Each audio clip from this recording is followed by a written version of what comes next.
like to share with you guys some of my Iron Horse builds for the raid, for different parts, for different fights.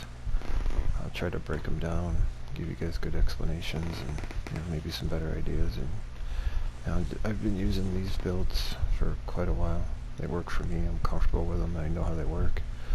But that doesn't mean you guys can't try something else. Use different things. This is just some ideas, and this is just something that works for me. So this first one I'm going to show you guys is a skill build for doing upstairs the power boxes on the second boss. This works really good, and there's a lot of different synergies here. But your skills here are the most important ones. Assault turret, and use that to get aggro on the heavies that come out. And placement's key. There's certain spots that you can put it on the A side, that when the heavy comes out of the door, he just turns his back to it, and you can see his red box, shoot it real quick, blow him up, take him down pretty fast. This just adds more damage to it. It's another distraction when you have to go to C-side. What I would tell you too is make sure that you send your drones in first, or make sure your turret aggros it first before you go out and shoot them.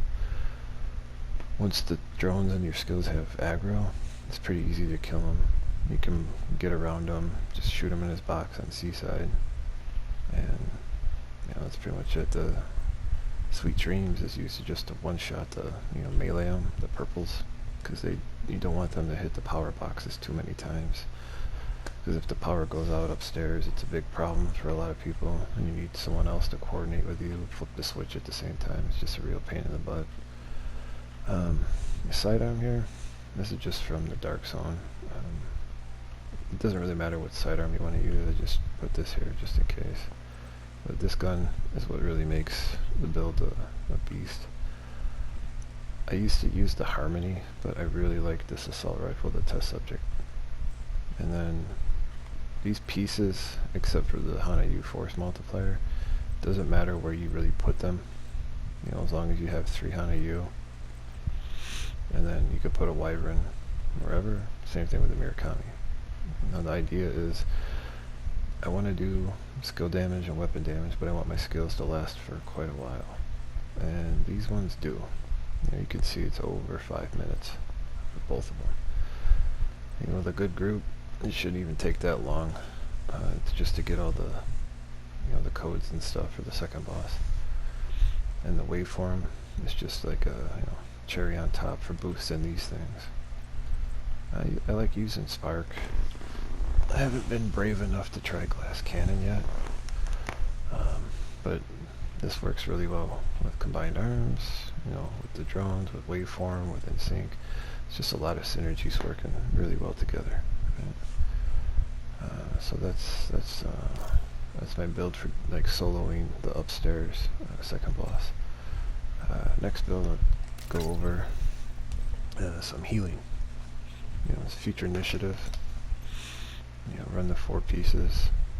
I like using a lot more skill haste than maybe some people would. I put on most of my pieces. Definitely need the BTSU gloves. These are a must for a healer in any raid. And then I like to put on opportunistic just to help the team do more damage. And Alp Summit is the best backpack just because of the 20% repair skills. Now there's a couple different ways to set up like healing builds, and I'll go over that in a second here. But this is one of my favorite guns. In my opinion, just one of the best all-around weapons they added to the game. Thing's a beast, it just does so much. And then I've gotten pretty good with this. I believe this is an SR1. It's the named one, it's a designated hitter. It's got perfect reformation. If you read it right, all you need to do is land 1 headshot. And then that buff lasts for 15 seconds. You don't need to kill anything. It's just 1 shot. And the way I mod this is just as, try to get it as stable as possible. Extra rounds, stability, more stability. You're not looking to do damage, you just want to hit a headshot, really. And then sidearm, doesn't really matter. I just found this one, it's pretty good, pretty decent, and I have reformation on it too. Like the fire grenades, because I'll show you what you can do with them. In the survivalist tree, where is it? Trying to find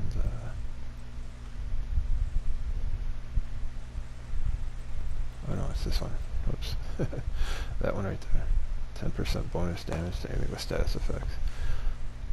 You know, and then you get ammo by doing cover to cover. Just staying in cover, you get skill haste. You know, this is like kind of a no-brainer for healing. Right, your med kits can heal people too. A lot of people forget about that. You get protection from elites. Inventory. But even just putting the Scorpio on it with these, that can proc it. And the big thing about this is the chest piece here. It does it from 15 to 25. A lot of people like using that, so this is like kind of a, some of these pieces are like locked in. Now what I would do instead of opportunistic sometimes, it depends on the fight. Like I just ran it on the last boss, Morozova. I like overclock. You throw your hive down near where the other two guys are. It's just helping them reload faster, getting their skills back. You know, something to mess around with. And what we could do instead of this is, I gotta find my maps on it.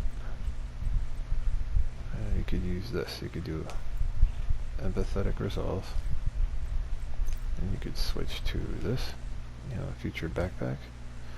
What this does is the proximity repair. So like this one would be set up like you want to be near a group, and instead of your heals healing somebody else, like let's say you're in a group, right, and they're really close to you and you're healing someone that's like across the map, whatever you hit that person for, the people around you are going to get healed for, it says 120%. So then, and you're still getting this 4-piece buff, right, which is 15%. And here's another 15%, so that could be 30% extra damage. But, you know, some people run it differently. It just depends on your group, what you want to do.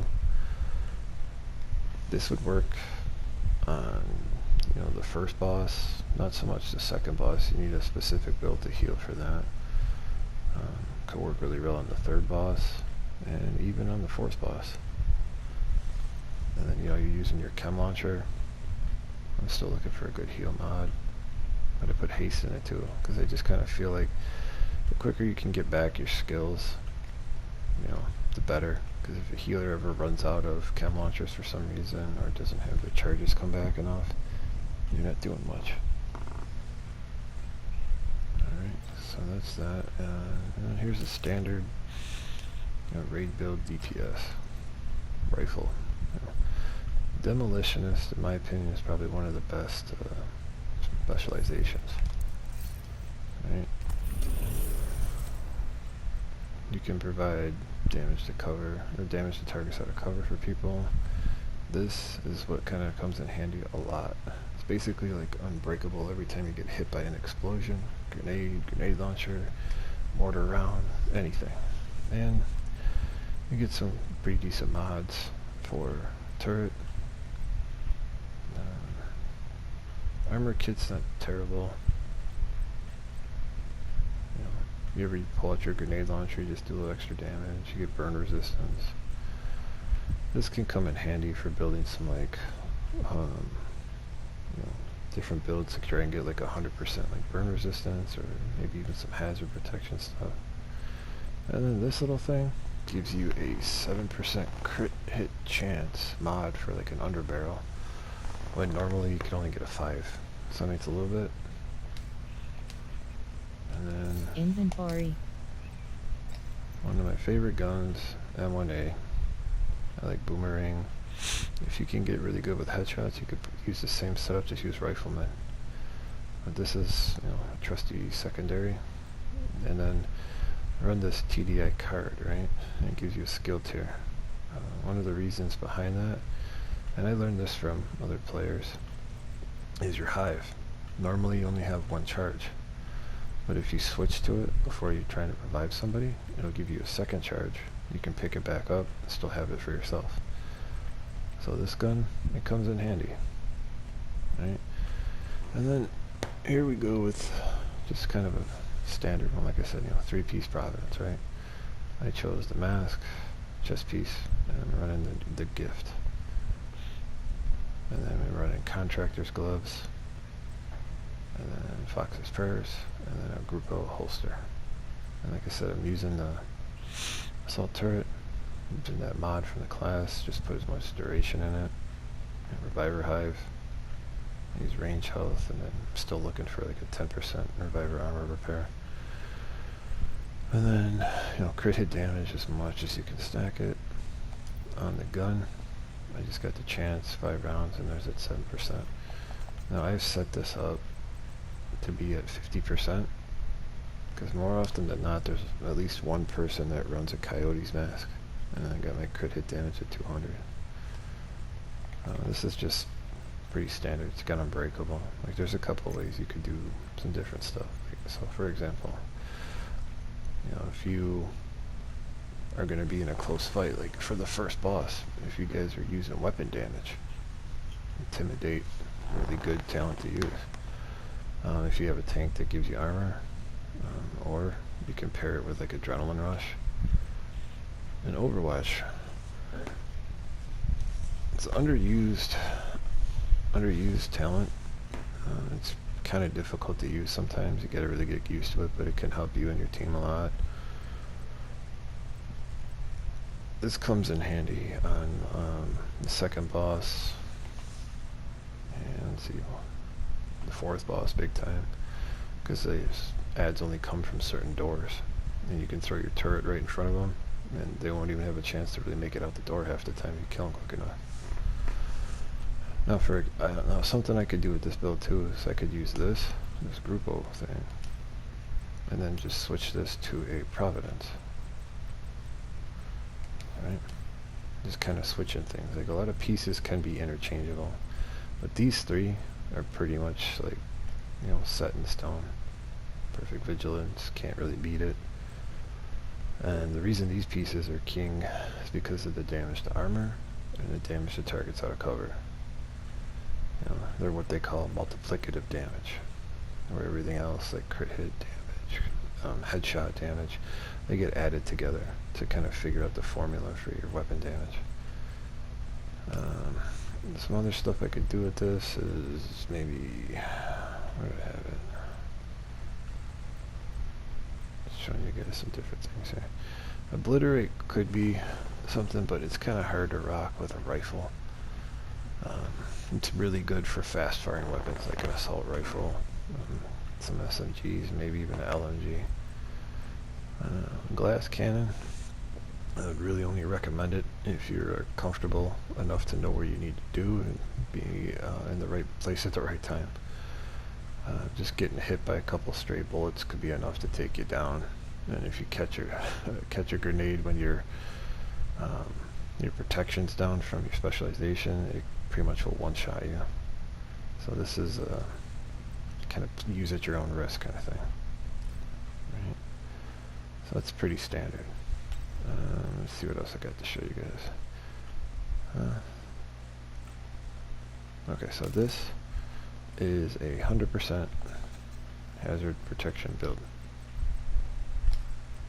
as you can see right here. Okay. One of the ways you can go about that is use 1-piece Yawl, and the Yawl gear comes out of Dark Zone.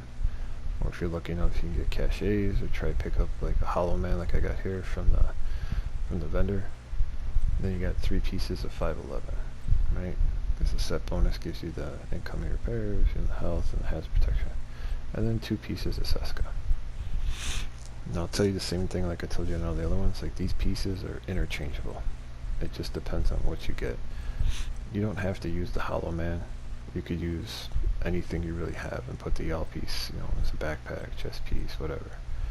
It just matters that you got the 3 pieces of the 511 and 2 Seska, 1 Yawl. This is just what I did because it's what I had, so I'm working with what I got. So it kind of goes without saying that on every piece you put hazard protection, max it out. Uh, like this piece here is optimal. Armor regen, hazard protection. Same thing with this one. This could use a little bit of work. It'd be nice if I didn't have explosive resistance, but it still comes in handy a little bit. And then for these, it could be the same thing. Seskas are hard to get with blues. They mostly come with reds. But this still kind of works out. I like Adrenaline Rush. There's a lot of different talents you could use. Protector. Just kind of depends on what you're comfortable with, what you're trying to do it. And I use the Demolitionist for this too. I mean, you could use the same setup for a firewall. It really just depends, And then I like Emmeline's Guard. It actually hits pretty freaking hard. And just getting headshots, it's not too hard to line up when you're, close to them. And then using a CTAR. Same thing, just, and the card. I use a little Crusader shield just to be able to proc Vanguard for people, and this is an awesome talent for any tank in the raid. It is quite amazing. You can save people a lot. And Reviver Hive. Your skills can be changed based on the fights and stuff. One of the stronger skills in the raid for Iron Horse, Decoy, is really good for a lot of reasons. It can pick up ads. It could, like, mortars can target it instead of hitting you or the group. It can distract bosses too. It's a really strong skill. Can be used at almost any of the fights. That and the turrets are pretty good. Now some people underutilize Demolishers. It just automatically breaks weak points, so it's really good on the heavies. Because once their weak point is done, they're like paper thin. Or you want more crowd control depending on what you're doing. Winder can be just as effective, yeah. Okay, so that's the hazard build. Let's see what we got next. Okay, this is kind of like my tank build for the last boss, Morozova. You definitely need a Ravenous because it's the easiest way to stagger her. You would fire one shot from the right, then switch to the left, and boom, she triggers that explosion, and she doesn't get that rocket launcher off. Secondary, I'm just using the mop in case something gets close to me for the armor on kill. Another card, and then I use 4 pieces of the Foundry with the backpack, just to kind of make the heal it does from the 4-piece a little bit quicker. It's the same. This is all armor regen, protection from elites. I like using the Perfect Vanguard here, and then I use that Richter and Kaiser Shield of Forge, because my goal is to keep my shield here, the bulk bird, it's over 16 million. And then the Sticky Bomb is an important skill for when you're doing Morozova. There's a little trick that you can do when you're tanking her after you run out of the tunnel. If you catch her right and you time it right, after you hit her with a Sticky Bomb, you can keep her stuck back at the door where she comes out of that little trailer, and she'll never move. Like, she won't run around. It makes it real easy to tank her. It makes it easy on everybody else. And I mean, you don't have to use the explosive one. Some people use the EMP. I like it just because it's another stagger too if you, for some reason, can't hit her fast enough, can't find her, whatever. And then, like, my mods, I just put as much shield health as I can, and where it's available, and then regeneration. This one's with the firewall too. And that's pretty straightforward build right there. And there's different ways to do this too. Like, you don't have to use the shield. You could switch it out. You could, if you want to do a different backpack or something, get a different talent, you could do that and put another Foundry piece here. It really just depends on what you have and what you can work with. This is just a setup I chose. Okay, so let's see what we got here. These are some of my Dark Hour builds, but this one is a control room build. So on the second boss, this is for the control room. And what this is, my focus on this wasn't 100% hazard, but it's pretty close. It was 100% burn. And the reason behind that is, like in the control room, the way we do it is we let him break the glass. And what that means is there's the tank. The tank doesn't go in there in his room at all. It just stays in the little like A side area, corridor, whatever you want to call it, and reads the codes from there. Now when that happens, you know, he starts attacking the glass and eventually he'll break it. And that actually kind of helps some parts of the raid go a little smoother. But the person in the control room, the temperature is going to steadily keep going up. They're going to get set on fire. When you're on fire, you can't aim, you can't shoot. So this negates that, right? I'm using a burnout for the weapon handling mostly, and I'm using a baker's dozen with some health damage on it. Because what this can do is you can shoot the weak points. When you're moving the crucible, there's going to be 3 of them up top of the ceiling. It used to be you could get all 3 of them, but they changed something. Like you can't get that middle one, so you need some help with this. You can break the first one, so your tank will have to do the second one, and then you can shoot the third one. And you know, it's what I chose for this is I used 2 Seska, right? You can see this here, and then I used the yaw piece with kinetic momentum. The BTSU gloves is basically so you can reset your healing drone. I got the Richter and Kaiser for some incoming repairs, and Alp Summit just to boost the healing.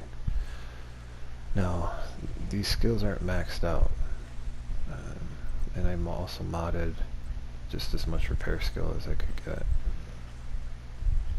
Alright, this drone, even though it doesn't heal for a whole, you know, it says right here 74, 75k, with everything I got working here, you know, when the buffs are going, it's enough to keep me alive for a while. Like, I will never die to the fire in there. It's basically like I didn't pay attention or something, because you can, like, when your drone's about to run out, you blow up your hive, and BTSU will automatically instantly give it back to you, and it'll make it stronger. And I always make sure that I have this just equipped for that extra skill tier, and it boosts it even more. And then while this thing's doing its thing, your hive is charging back up, and then you drop it too when you need it. So you'll, like when you first start, this is the only one you're using for a little bit, but then you'll start noticing you'll be getting, the ticks will be hitting harder and harder, and then you drop your hive, right? And you can pick it back up. It's sort of like a juggling act between these 2 things, while you're reading the codes, while you're opening the doors, things like that. But this is the build I use. You know, there's probably, like, some people will use just a straight up future build in there and not worry about the weak points. You know, you can do that too. But I like doing this just because I like to shoot the things, shoot the weak points out. And you know, sometimes when you're waiting between the cycles for the rockets to come and for them to Nova, you can even get a few shots in on the boss, you know, just to kind of do something. But I've used this build many times. I just recently kind of fixed these, changed this up a little bit, and it works fairly well. Okay, let's see what else I can show you guys. Okay, yeah, well, I don't often get a chance to use this build. Where I would say this build would come in really handy is the last boss, the 4th boss, Morozova. Really open.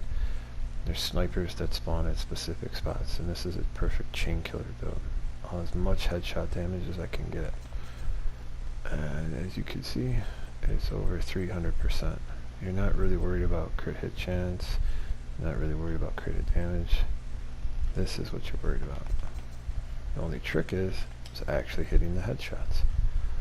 And I like using the Mantis, because every time you kill something, you'll be throwing decoys every single time, and they're awesome during that fight. You'll never get hit with a mortar, and I like using the aces and 8s. You know, you're getting marks and rifle damage, headshot damage using 3 pieces. You know, it's weapon damage, headshot damage, weapon damage, headshot damage, right? You know, with this thing, can put up some really nice numbers. You just have to keep hitting the headshot kills. And then I just use the Fox's prayers for the damage out of cover. Put headshot damage on it.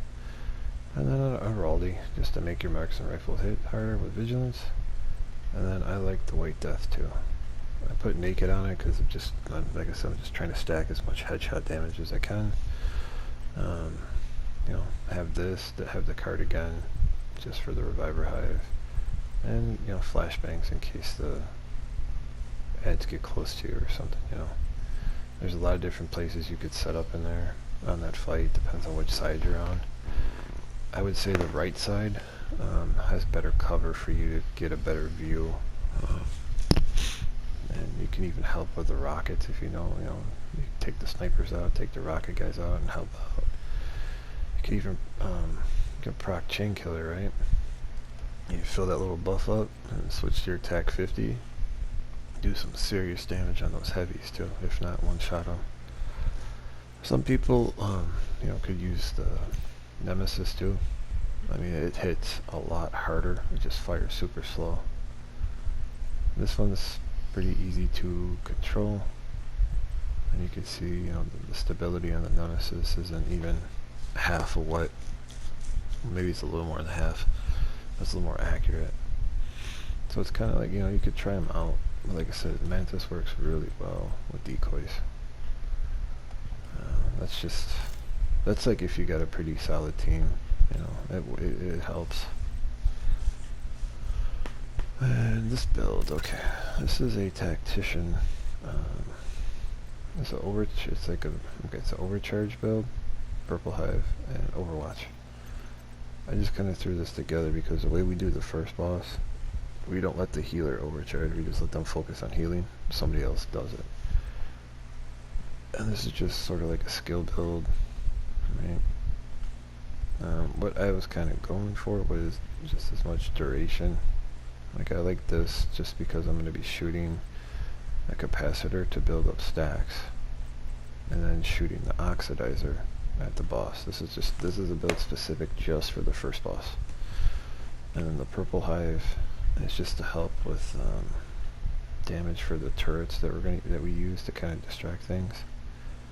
And like off the beginning, you know, you throw the Purple Hive down when the boss is like half dead. You proc your BTSU gloves and blow this up, and then your oxidizer is going to hit for a ton.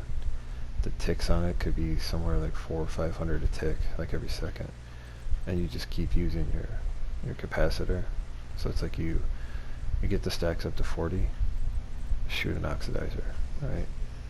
Empty a clip, shoot an oxidizer. Like the cloud will still be up. You can see the duration. It's like 21 seconds. You know, these two weapons are very comparable. I think the capacitor is a little bit better, just, you know, it's exotic and all that. Something I haven't really confirmed yet, and I gotta mess around with, is if you look at the bottom on this, it says for each yellow skill tier gained, 7.5 weapon damage. Now I'm a tactician, right? I could probably rock a red in one of these, and I'd still be at max skill tier. The only thing is, because it's reading that way, and it doesn't say just skill tier, I think you'd actually lose a little bit of weapon damage if you want to do that. But I gotta test that out. But yeah, this is a really good build for the first boss, and if it's done right, the oxidizers will just literally melt him, and he'll die in under a minute. Okay, what else can I show you guys?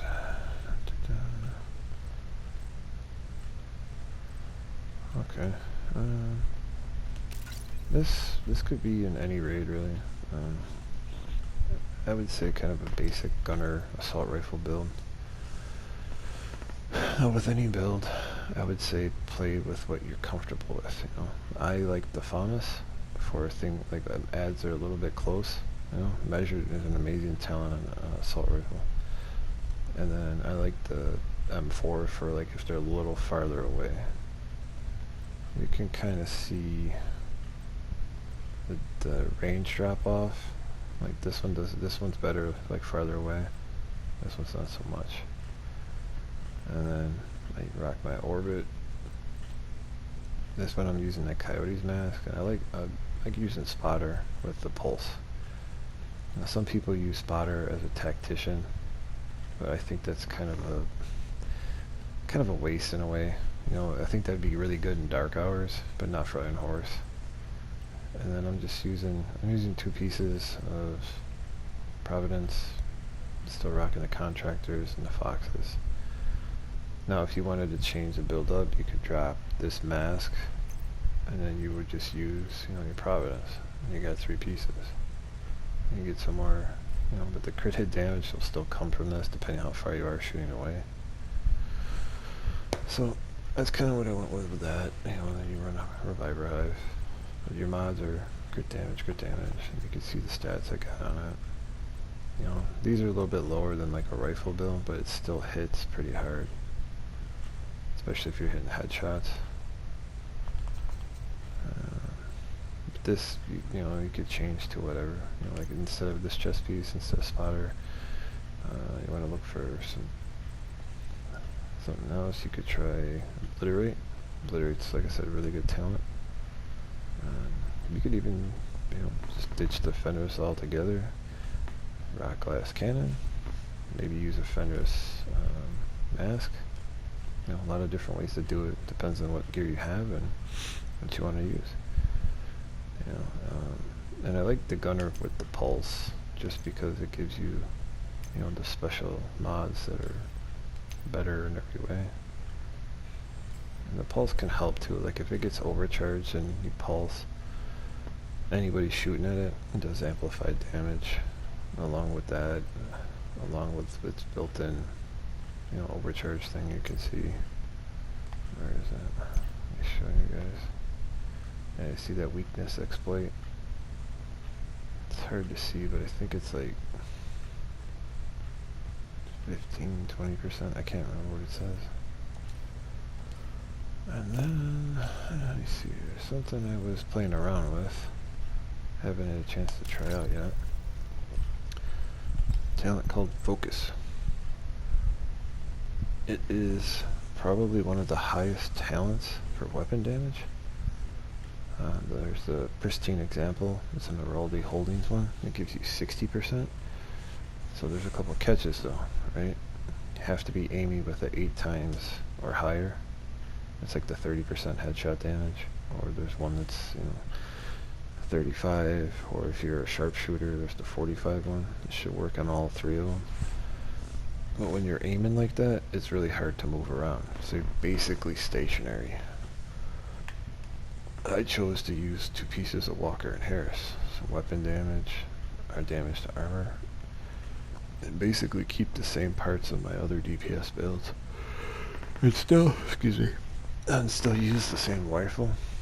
And when I was screwing around the rifle range, when Boomerang would proc, I was hitting for over 5 million. So, you know,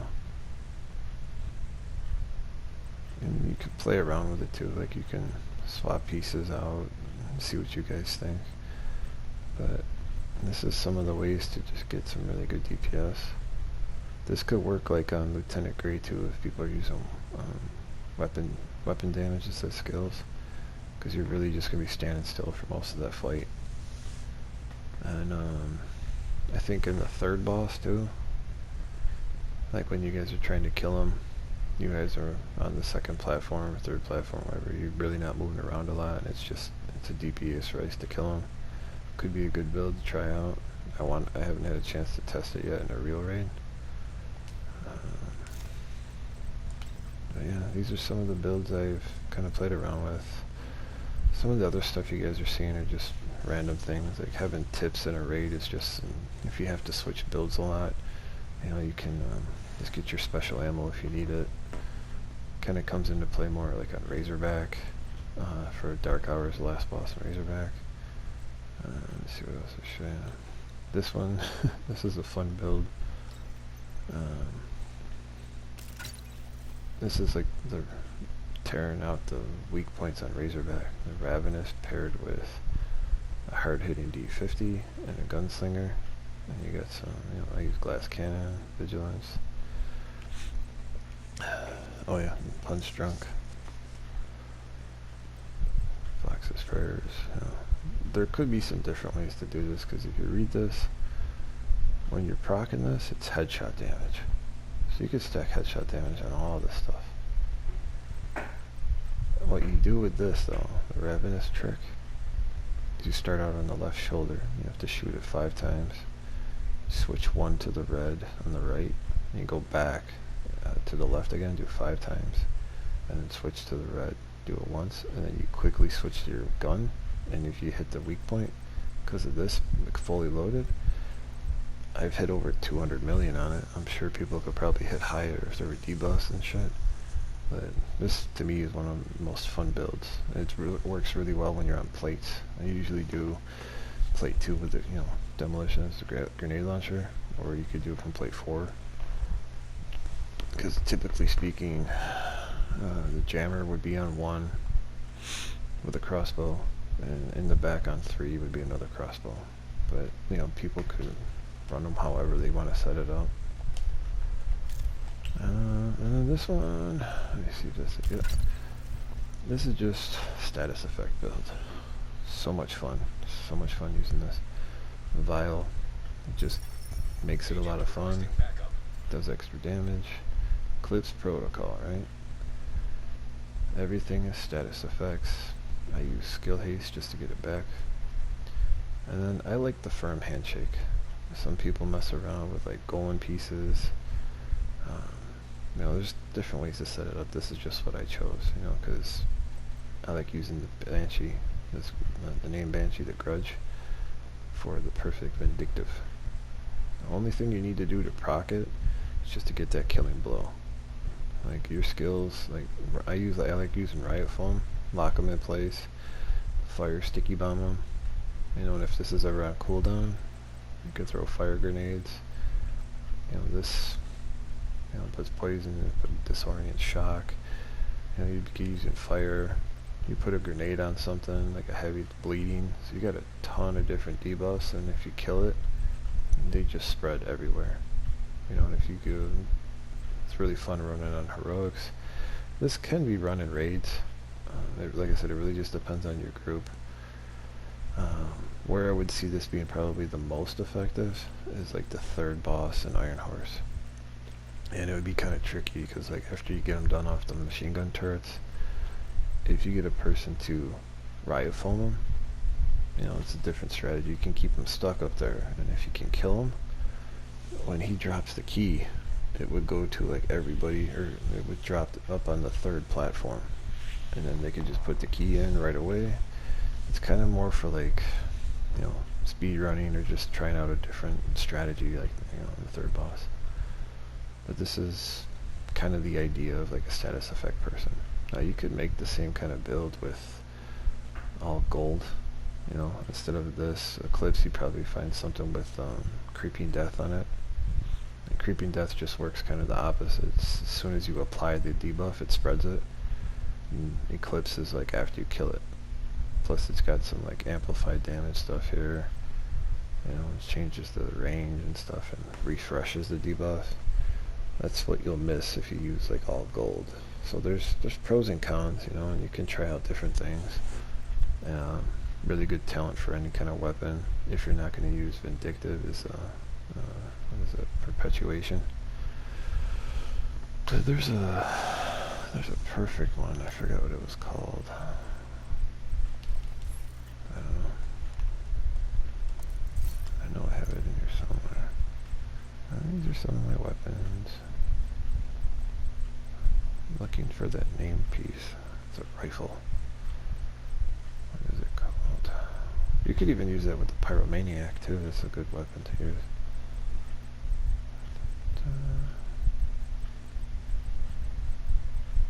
Where are you?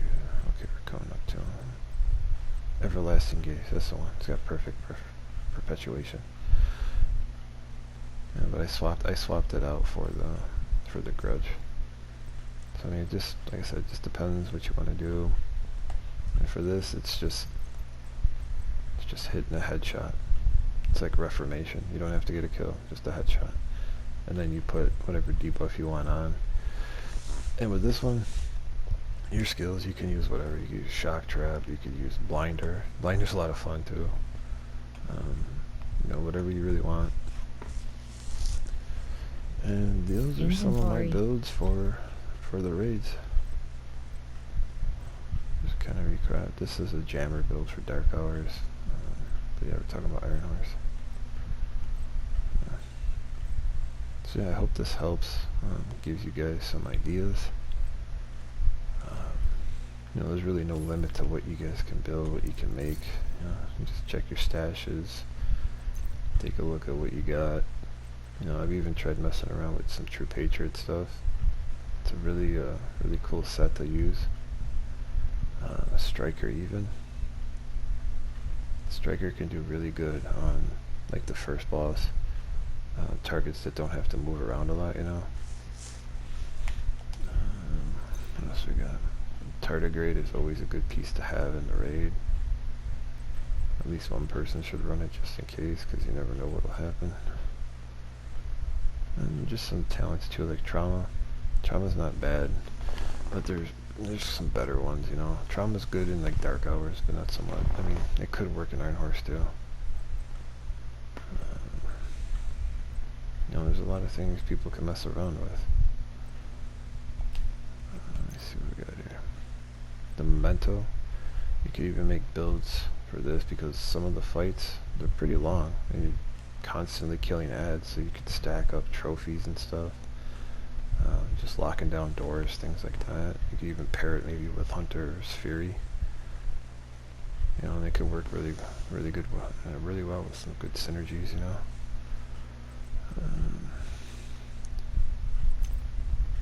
Yeah, I don't really use a lot of the specialists' weapons, but they're not bad.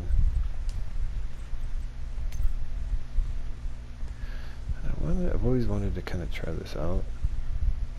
Something to think about is like you could use these with Intimidate, because it's going to give you bonus armor, and it's reloading your weapons too, just jumping over, staying in cover, moving to cover.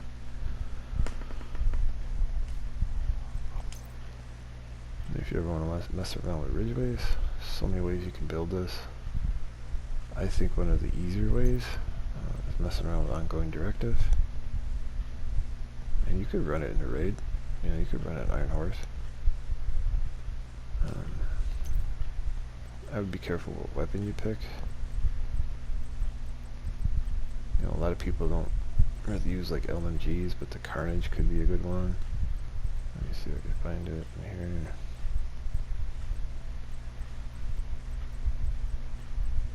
No, it's in here. There we go. Right. Got a maxed out one.